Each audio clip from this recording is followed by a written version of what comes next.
اہمیت الحج، حج کی اہمیت۔ عن عمر بن الخطاب رضی اللہ عنہ انہ قال لقد هممت ان ابعث رجالا الى هذه الامصار فينظروا كل من كان له جدة ولم يحج ليضربوا عليهم الجزية ما هم بمسلمين رواہ سعید فی سننہ حسن۔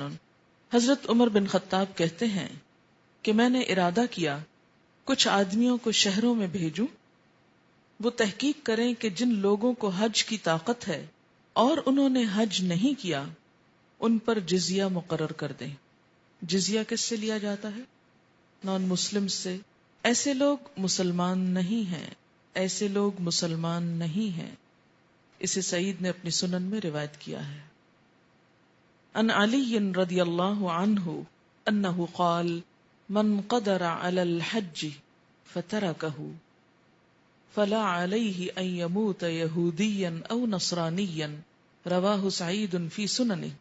حضرت علی رضی اللہ تعالی عنہ سے روایت ہے، انہوں نے کہا کہ جس نے قدرت کے باوجود حج نہ کیا اس کے لیے برابر ہے یہودی ہو کر مرے یا عیسائی ہو کر۔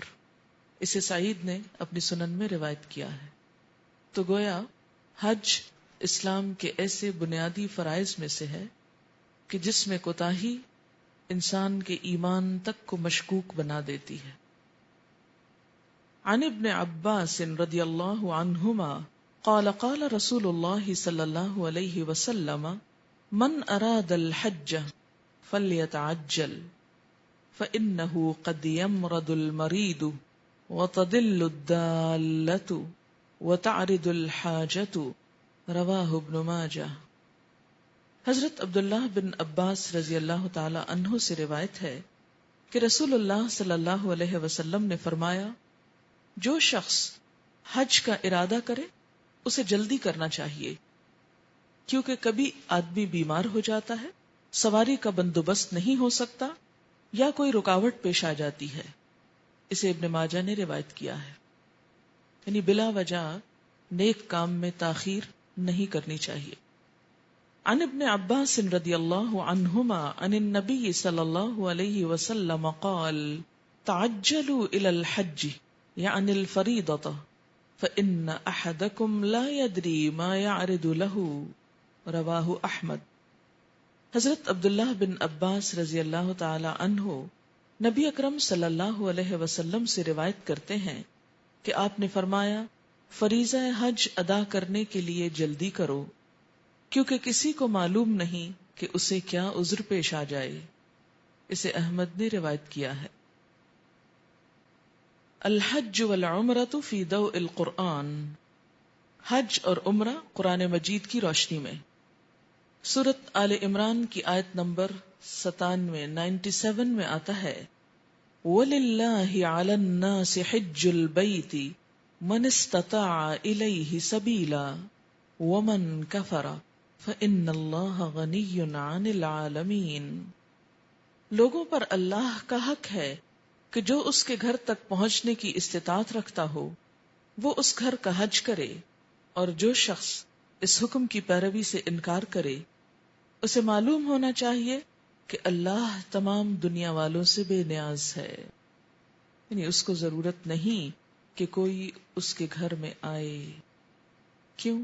اس لیے کہ ایک روایت میں آتا ہے خانہ کعبہ کے اوپر 7ویں آسمان پر بیت المعمور ہے، جیسے یہ بیت اللہ ہے وہ بیت المعمور ہے، جس میں روزانہ 70,000 فرشتے طواف کرتے ہیں، اور جو ایک مرتبہ طواف کر چکتا ہے قیامت تک اس کی باری دوبارہ نہیں آئے گی۔ اور اس کے علاوہ زمین و آسمان کی ایک ایک چیز اس کی حمد و ثنا کر رہی ہے۔ اگر انسانوں میں سے کوئی اس کی حمد و ثنا نہیں کرتا تو اللہ بے نیاز ہے، اسے اس سے کچھ بھی فرق نہیں پڑتا۔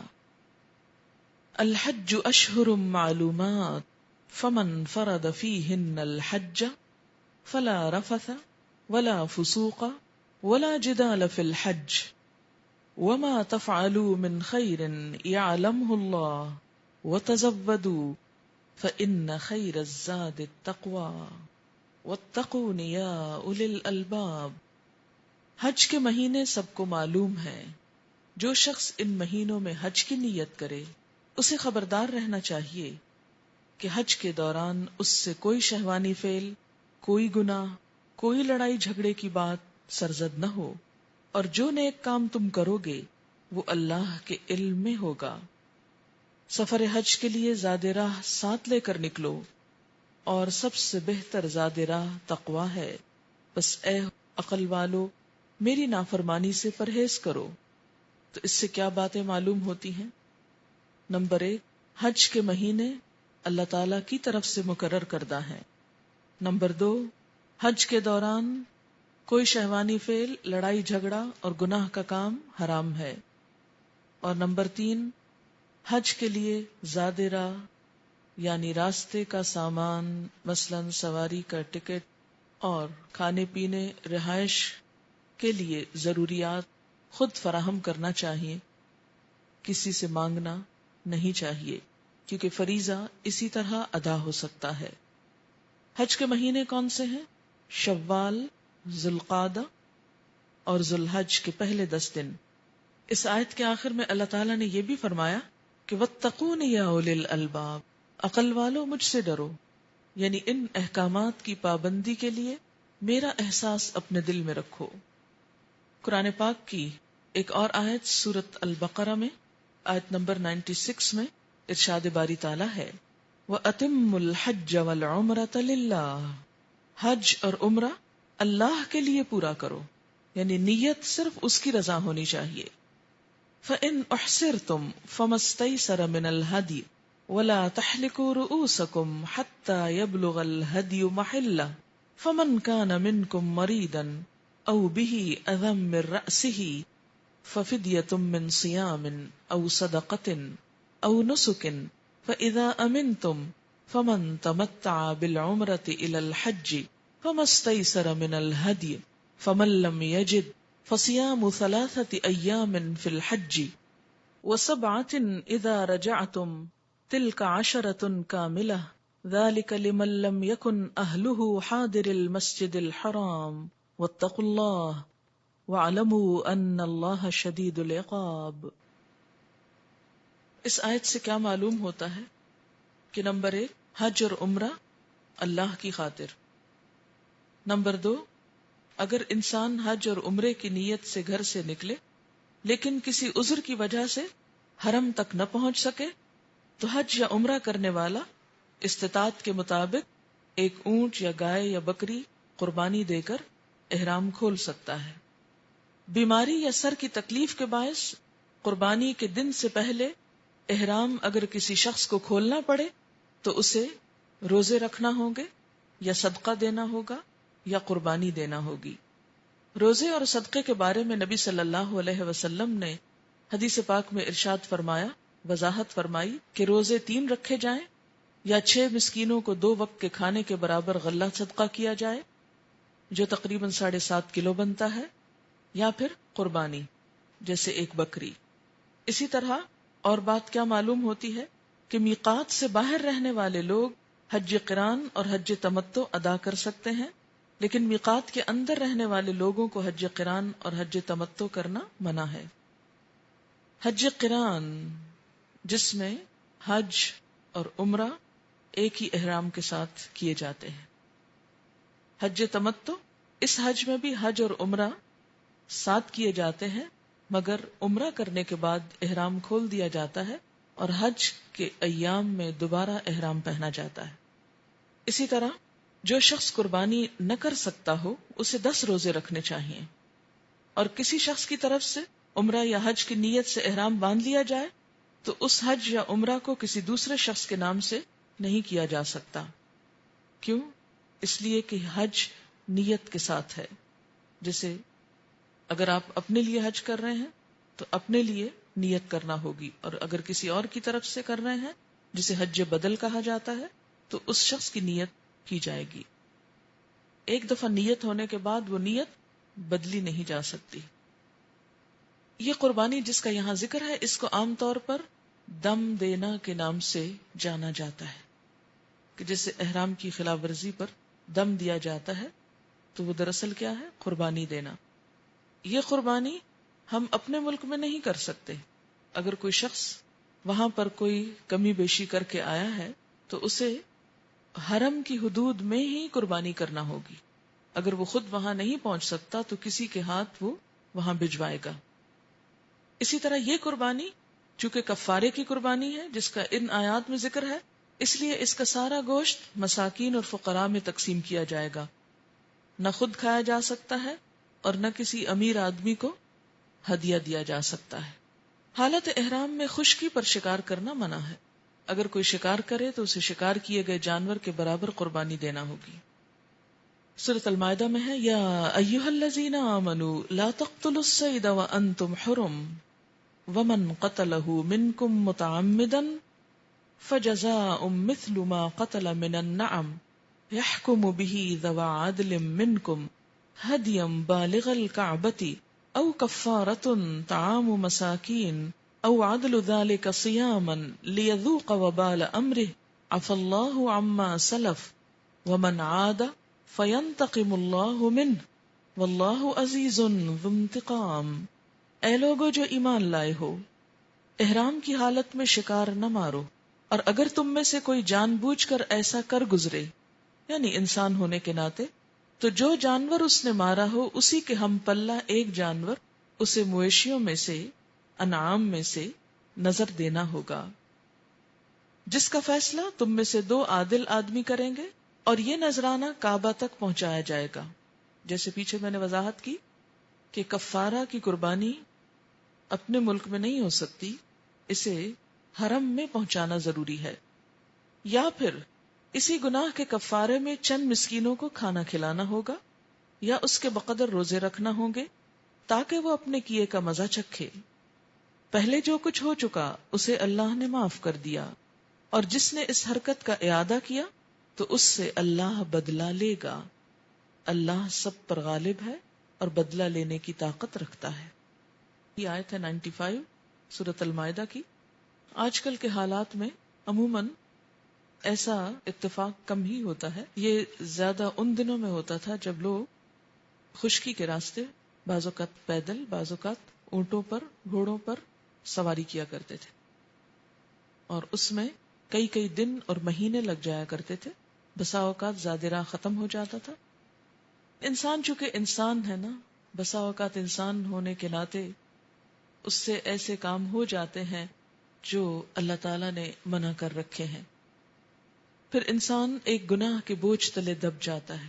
اللہ تعالیٰ سے بڑھ کر مہربان کون ہو سکتا ہے جو اس بوجھ سے بھی پھر انسان کو خود آزاد کرتا ہے، اور اس کے لیے پھر کچھ ایسے جرمانے، یہ کفارہ دراصل کیا ہے؟ ایک طرح سے جرمانہ ہے، پینلٹی ہے، اور اس کے ادا کرنے کے بعد جیسے کسی بھی گناہ کے بعد انسان توبہ کے طور پر کوئی صدقہ کرتا ہے، توبہ کے نفل پڑھتا ہے، یا کوئی نیک کام کرتا ہے، جسے قرآن پاک میں آتا ہے ان الحسنات یذہبن السیئات، کہ نیکیاں گناہوں کو مٹا دیتی ہیں۔ تو اسی طرح اللہ تعالیٰ نے کچھ گناہوں کے لیے انسان کو خود ہی بتا دیا، ان کے بوجھ سے آزاد ہونے کے لیے زبانی توبہ استغفار کے ساتھ ساتھ اسے کچھ ایسے کام بھی کرنے چاہیے جو مقرر کردہ ہیں، طے شدہ ہیں۔ انہی کا دراصل ان آیات میں ذکر کیا جا رہا ہے، اس آیت میں بھی اور گزشتہ آیت میں بھی۔ پچھلی آیت کیا بتاتی ہے کہ معذوری کے احکام کیا ہیں جب انسان کو ایسی مجبوری ہو جائے، یعنی یہ دیکھیں نا، معذور کے احکام ہے نا، نیت کی حج اور عمرے کی، لیکن گھیر لیے گئے، پہنچ نہیں سکتے۔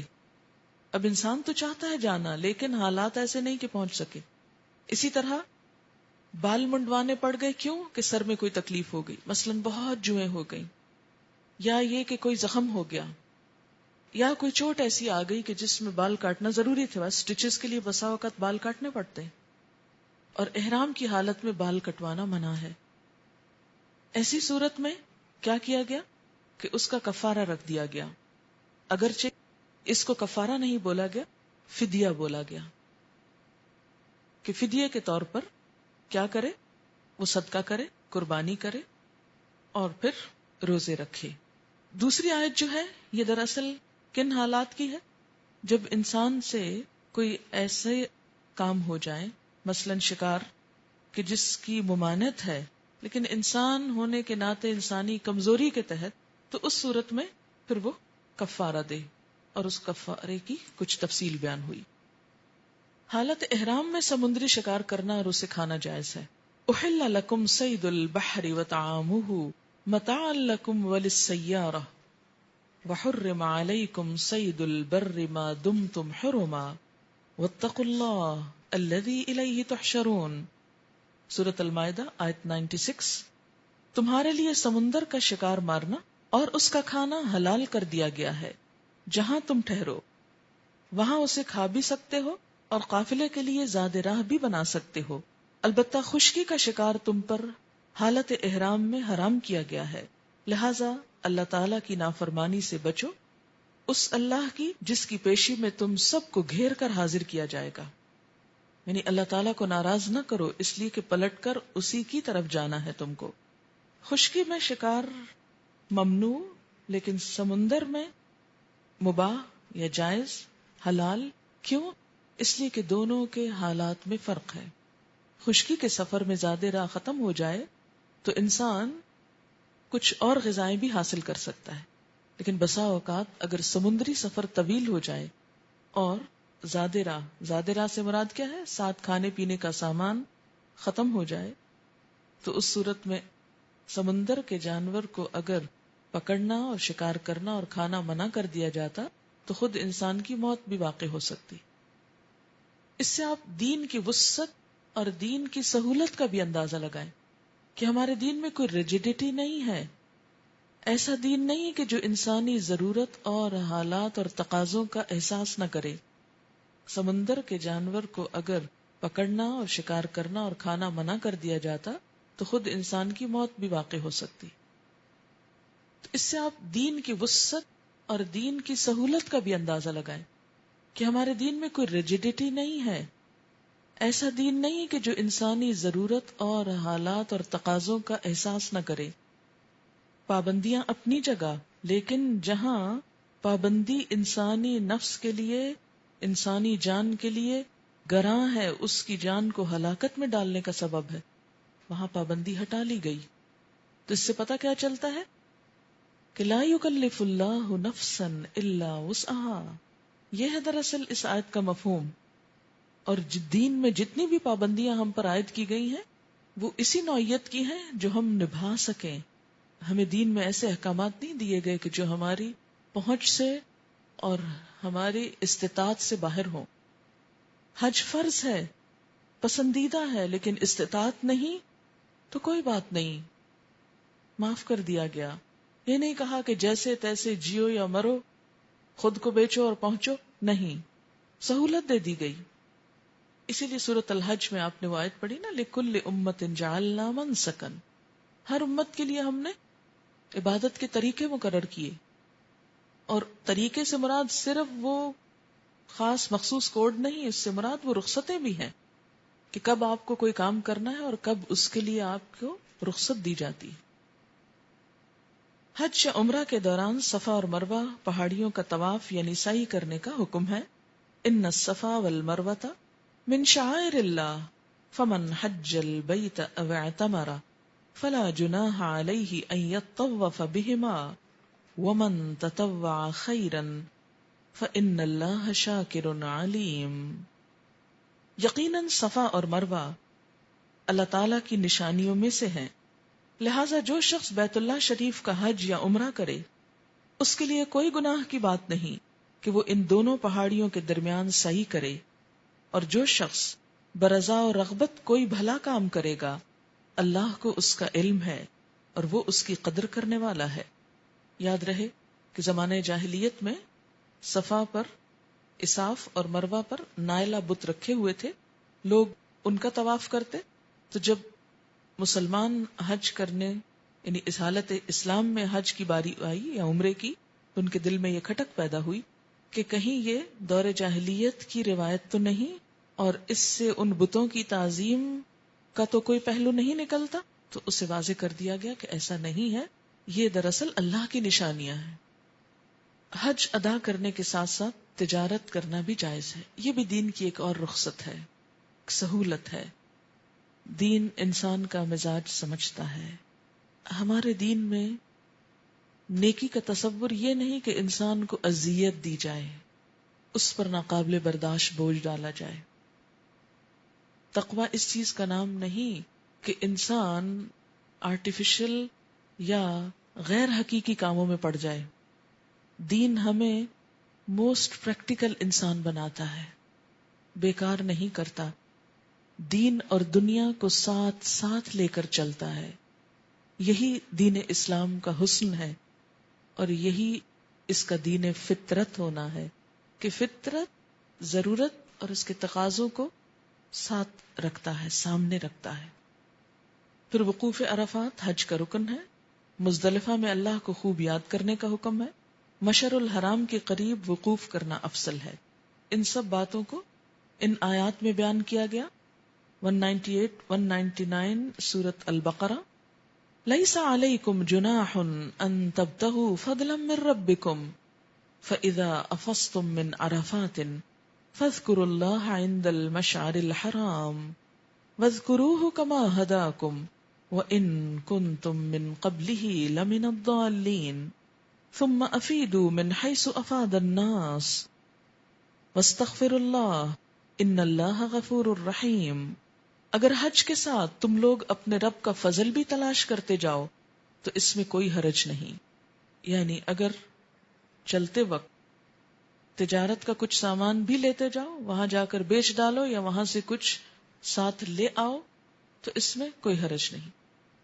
اللہ تعالیٰ ہماری نفسیات کو سمجھتا ہے نا، اسی نے تو ہم کو بنایا ہے۔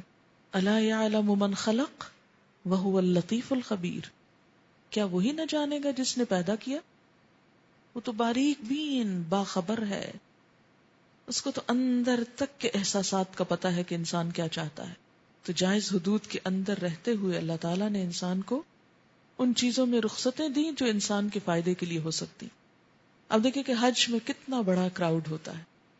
اگر اس موقع پر کچھ لوگ اپنے ملک، اپنے علاقے، اپنے ہاتھ کی مصنوعات، دستکاریاں یا کوئی ایسا سامان ساتھ لے چلتے ہیں جسے بیچ کر وہ اپنے لیے زیادہ راہ بھی لے سکے اور دوسرے لوگوں کو کچھ فائدہ بھی پہنچا سکے، تو اس میں کوئی برائی نہیں۔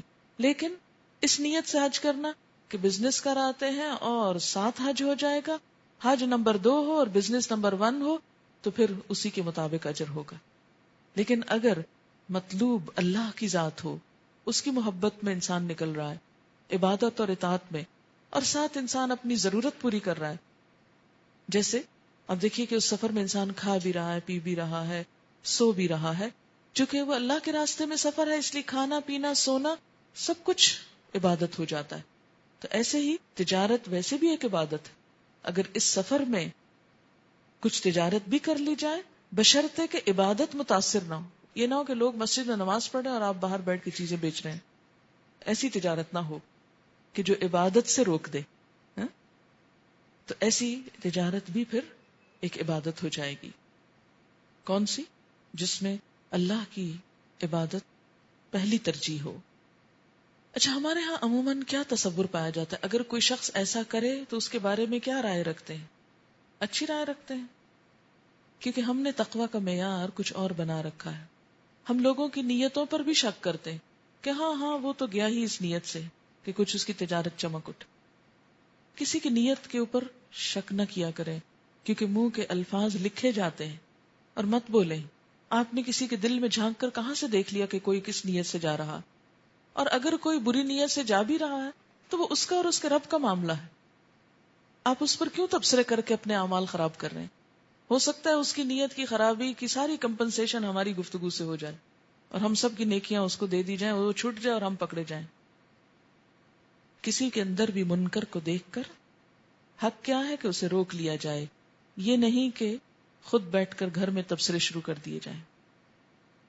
ارشاد باری تعالیٰ ہے لیس علیکم جناح ان تبتغوا فضلا من ربکم فاذا افضتم من عرفات فاذکروا اللہ عند المشعر الحرام وَاذْكُرُوهُ كَمَا هَدَاكُمْ وَإِن كُنتُم مِّن قَبْلِهِ لَمِنَ الضَّالِّينَ ثُمَّ أَفِيدُوا مِنْ حَيْثُ أَفَاضَ النَّاسُ وَاسْتَغْفِرُوا اللَّهَ إِنَّ اللَّهَ غَفُورٌ رَحِيمٌ۔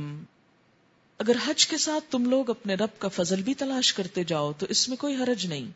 پھر جب عرفات سے واپس چلو تو مشعر الحرام مزدلفہ کے پاس ٹھہر کر اللہ کو یاد کرو، اور اس طرح یاد کرو جس کی ہدایت اس نے تمہیں دی ہے، ورنہ اس سے پہلے تو تم لوگ بھٹکے ہوئے تھے۔ پھر جہاں سے دوسرے لوگ پلٹتے ہیں وہیں سے تم بھی پلٹو، اور اللہ سے معافی مانگو، یقیناً وہ معاف کرنے والا اور رحم فرمانے والا ہے۔ ایام تشریق میں اللہ تعالیٰ کو خوب یاد کرنے کا حکم ہے۔ ایام تشریق میں منا سے 12 ذی الحج کو واپس آنا جائز ہے، لیکن 13 کو واپس آنا افضل ہے۔ وَاذْكُرُوا اللَّهَ فِي أَيَّامٍ مَّعْدُودَاتٍ فَمَن تَعَجَّلَ فِي يَوْمَيْنِ فَلَا إِثْمَ عَلَيْهِ وَمَن تَأَخَّرَ فَلَا إِثْمَ عَلَيْهِ لِمَنِ اتَّقَىٰ وَاتَّقُوا اللَّهَ وَاعْلَمُوا أَنَّكُمْ إِلَيْهِ تُحْشَرُونَ۔ یہ گنتی کے چند روز ہیں جو تمہیں اللہ کی یاد میں بسر کرنے چاہیے۔ پھر جو کوئی جلدی کر کے 2 ہی دن میں واپس ہو گیا، کہاں سے؟ منا سے، تو کوئی حرج نہیں۔ یعنی اگر کسی کو جلدی ہے اور جانا چاہتا ہے تو برا مت سمجھو، اس نے اپنا حج پورا کر لیا، اور جو کچھ زیادہ دیر ٹھہر کر پلٹا تو بھی کوئی حرج نہیں۔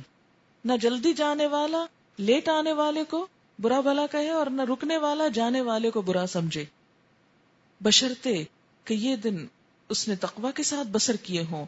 اللہ کی نافرمانی سے بچو اور خوب جان رکھو کہ ایک دن اس کے حضور تمہاری پیشی ہونے والی ہے۔ طواف یا طواف زیارہ حج کا رکن ہے۔ وَأَذِّن فِي النَّاسِ بِالْحَجِّ يَأْتُوكَ رِجَالًا وَعَلَى كُلِّ دَامِرٍ يَأْتِينَ مِن كُلِّ فَجٍّ عَمِيقٍ لِيَشْهَدُوا مَنَافِعَ لَهُمْ وَيَذْكُرُوا اسْمَ اللَّهِ فِي أَيَّامٍ مَّعْلُومَاتٍ عَلَى مَا رَزَقَهُم مِّن بَهِيمَةِ الْأَنْعَامِ فَكُلُوا مِنْهَا وَأَطْعِمُوا الْبَائِسَ الْفَقِيرَ ثُمَّ لْيَقْضُوا تَفَثَهُمْ وَلْيُوفُوا نُذُورَهُمْ وَلْيَطَّوَّفُوا بِالْبَيْتِ الْعَتِيقِ۔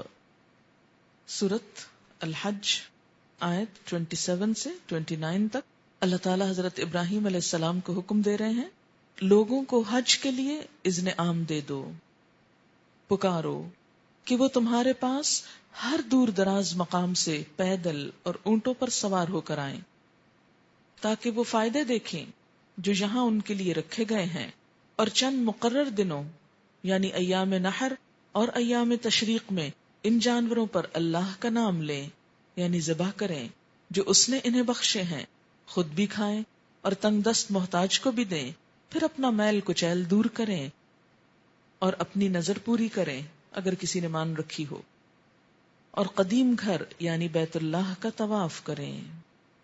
الحج اشہر